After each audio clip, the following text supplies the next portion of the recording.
Le handicap mental et le handicap psychique, c'est pareil?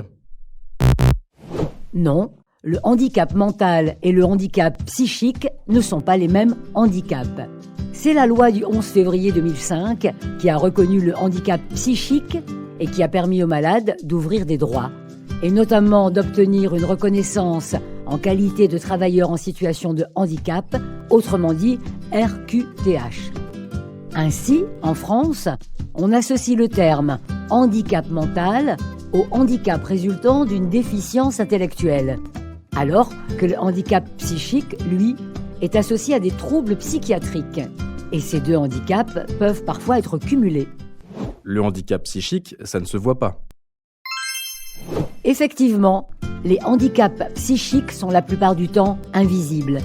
Ils sont issus de pathologies ou de troubles tels que la dépression, les troubles obsessionnels compulsifs, autrement appelés TOC, la bipolarité, les troubles du comportement alimentaire, la schizophrénie et autres psychoses, les addictions.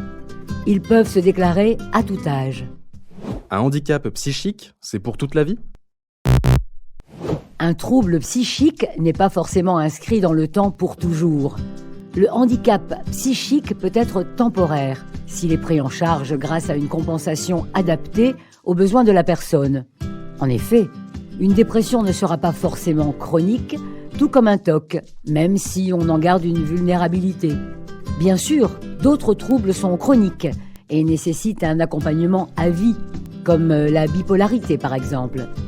Les addictions peuvent être temporaires, mais devenir chroniques du fait des accidents de la vie. Si je suis porteur de troubles psychiques, je ne peux pas travailler. C'est faux. Le travail est un vecteur de lien social, de reconnaissance et nous donne une place, un rôle dans la société. Il nous permet de montrer nos capacités et de les maintenir. Ne limitons pas une personne à son trouble, mais concentrons-nous sur ses compétences. Chaque situation est particulière et demande un traitement, un accompagnement personnalisé pour favoriser le maintien dans l'emploi. La RQTH ne peut bénéficier qu'aux personnes porteuses de handicap visibles. La reconnaissance en qualité de travailleur en situation de handicap a vocation à compenser toute forme de handicap et bien entendu celle qui impacte le maintien dans l'emploi. Il peut s'agir de diabète, d'apnée du sommeil ou de la maladie de Crohn, mais aussi de dépression, d'agoraphobie, de schizophrénie, de troubles bipolaires ou bien encore d'addiction ou de troubles de l'alimentation. Il n'y a pas de psychiatre en entreprise. Alors je suis un peu seul si je suis porteur d'un handicap psychique et que je travaille.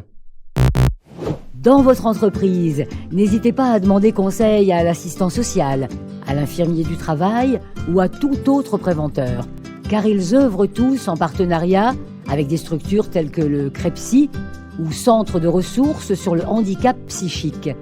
Ils pourront vous renseigner sur les dispositifs internes et externes.